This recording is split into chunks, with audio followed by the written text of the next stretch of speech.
Hello बच्चों, मेरे channel पे आपका स्वागत है। मैं अमीर अहमद आज फिर एक नया क्वेश्चन लेकर के आपके सामने उपस्थित हूँ और ये हमारी series small estimation of small object चल रही है, जिसके मैं इससे पहले इसी के कंटिन्यूशन में मैं 3 सवाल आपको बता चुका हूँ। आज मेरा ये चौथा सवाल है और आज मैं उपस्थित हूँ इस क्वेश्चन को लेकर के आपके सामने। और आज जो मैंने प्लॉट लिया है वो हमारा प्लॉट सर्कुलर है, गोल है। इसके अंदर हम ये क्या नाम इसका खरंजा बिछाएंगे या इसको हम फ्लोर का एस्टिमेट करेंगे। तो इसका क्वेश्चन इस तरीके से है, in the given figure the floor is to be constructed in the given figure the floor is to be constructed at the coloured portion. मतलब ये जो कलर पोर्शन है इसमें हमें फ्लोर बिछाना है of the plot if the width of the colored portion is 2 metre. अगर इस colored portion की चौड़ाई 2 मीटर है, then find out the number of brick required। तो उस क्वांटिटी ब्रिक की निकालिए टू कंस्ट्रक्ट द फ्लोर, इस फ्लोर को बनाने के लिए। उसके बाद है if the construction rate of the floor is 1500 रुपया पर square metre, then find out the total amount required। तो आप देखेंगे इस क्वेश्चन में ये एक सर्कुलर प्लॉट है जिसमें हमें फ्लोर बिछाना है इस कलर्ड पोर्शन में, यानी परिधि पर, पूरा परिधि पर हमें 2 मीटर चौड़ा एक इसका फ्लोर बिछाना है।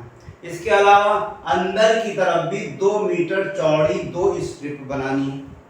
लिहाजा हम इसको कैलकुलेशन करने के लिए इसका तरीका ये होगा बेटा आसान, कि सबसे पहले हम इसका एक्सटर्नल डायमीटर देख लें कितना है और इंटरनल डायमीटर देख लें कितना है।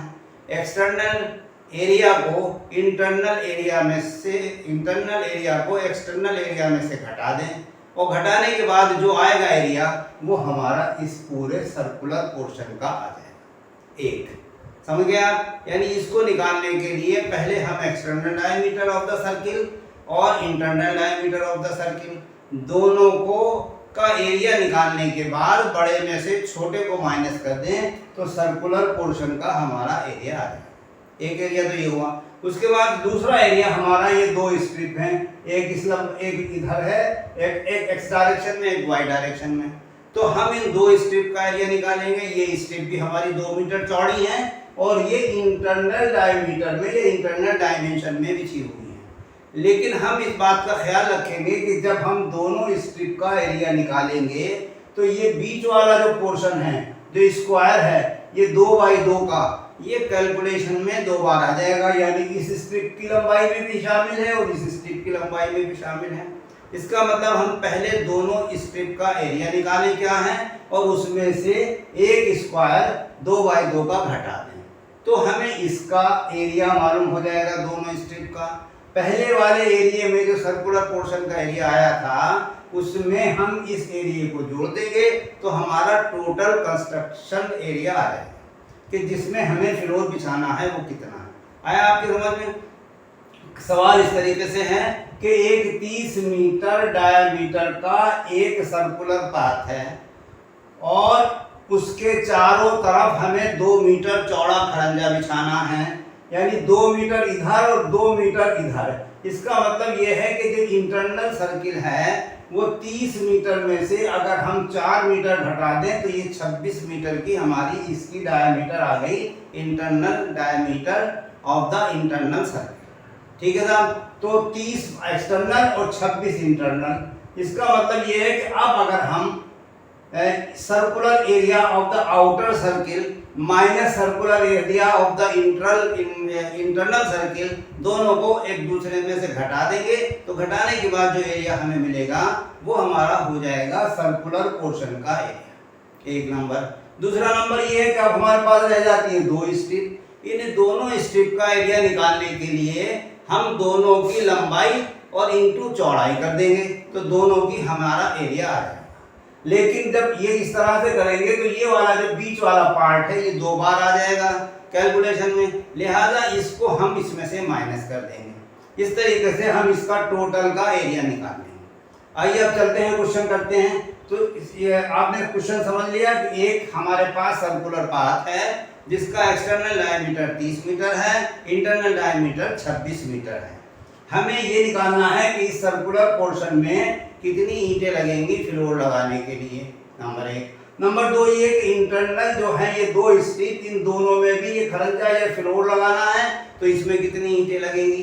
तो हम इसका एक बार निकाल लिया बाहर का सर्किल का एरिया और अंदर का निकाल लिया, दोनों को जोड़ लिया और जोड़ने के बाद हमें इसमें से ये माइनस करना होगा, इसको हम माइनस कर देंगे तो टोटल एरिया हो जाएगा। तो देखिए हमने यहाँ पर सॉल्यूशन लिखा है इसका हम सॉल्यूशन इस तरीके से करेंगे। सबसे पहले लिखेंगे एक्सटर्नल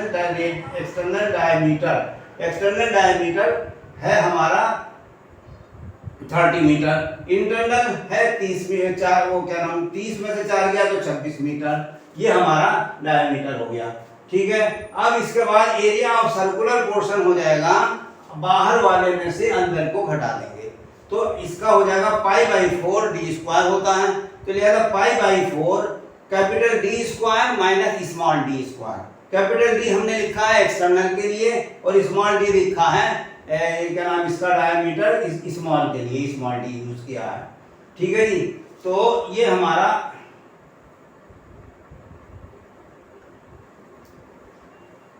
तो 30 मीटर एक्सटर्नल और 26 मीटर, ये तो π/4 d square minus d square.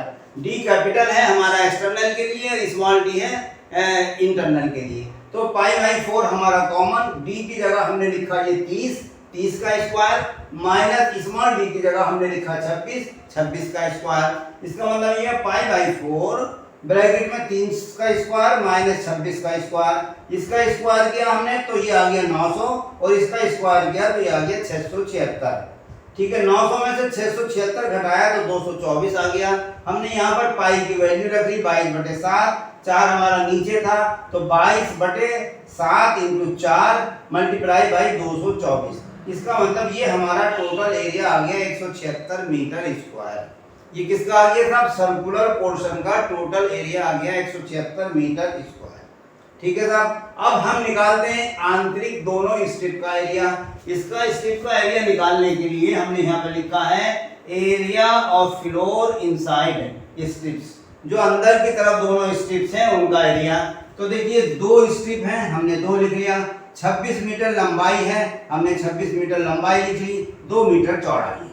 तो ये हमारा हो गया दोनों स्ट्रिप का एरिया 2 × 26 × 2 माइनस हमने कर दिया ये बीच वाला पार्ट 1 × 2 × 2, 2/2 का ये है और एक स्क्वायर है, लिहाजा 104 - 4 हो गया ये, लिहाजा ये हो गया 100 मीटर स्क्वायर।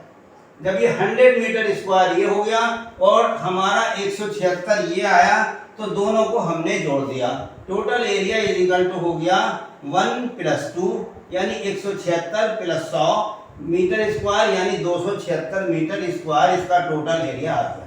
अब सीधी सी बात है, अब जब हमारे पास टोटल एरिया हमारे पास आ गया, अब हमें टोटल ब्रिक निकालने के लिए हमने लिख दिया total number of brick required equal to हो जाएगा total area upon area of 1 brick. तो हम जानते हैं कि एक ब्रिक का जो एरिया होता है वो होता है 0.2 × 0.1, लिहाजा हमने यहाँ पे लिखा 276 माइनस अपॉन 0.2 × 0.1 इक्वल टू 13,800। तो इस तरीके से ये 13,800 हमारी ब्रिक आ गई ये टोटल एरिया में। ठीक है जी, 13,800 ब्रिक की हमें आवश्यकता पड़ेगी।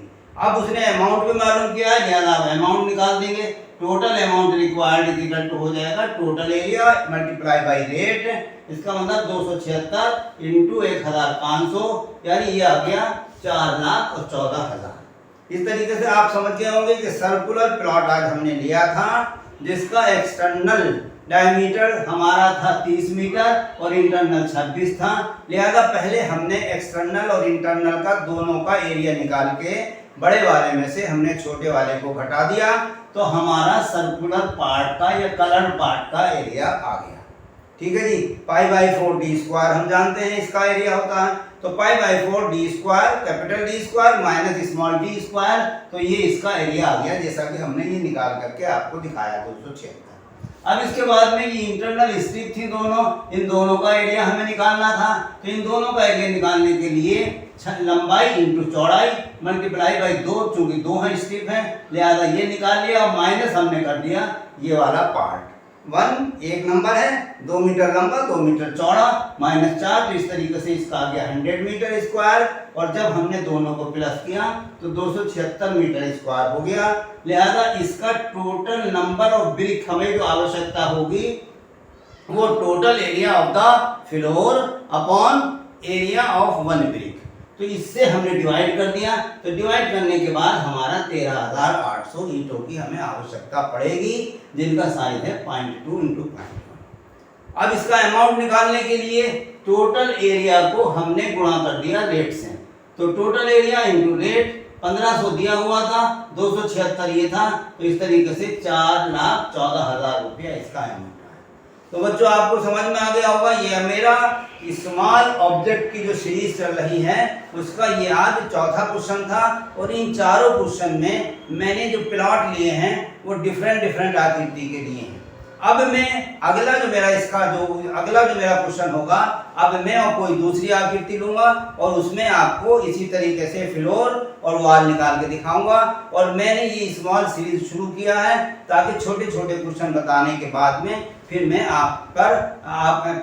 क्या नाम रूम के एस्टीमेट पर आऊँगा, 1 रूम और 2 रूम। लिहाजा मैं समझता हूँ ये आपकी समझ में आ रहा होगा, और मैंने अच्छी तरीके से एक्सप्लेन किया है, इसको आप और कर लें। और इससे पहले मेरी 3 क्वेश्चन मैं और एक्सप्लेन कर चुका हूँ, डिस्कस कर चुका हूँ। यदि आपको देखने हैं तो मेरे डिस्क्रिप्शन में जा करके आप उन तीनों क्वेश्चन को देख सकते हैं, आपको मिल जाएंगे, और आप इसको बार बार करिए, और ये मेरे जो दिया गया मेरा सॉल्यूशन है या जो डिस्कशन है इसको आप बार बार करेंगे तो आपकी समझ में आएगा और आपको फायदा होगा। ठीक है, आइए इसी के साथ मेरा ये आज का टॉपिक यहीं पर खत्म होता है। उम्मीद करता हूँ आपकी समझ में आया होगा।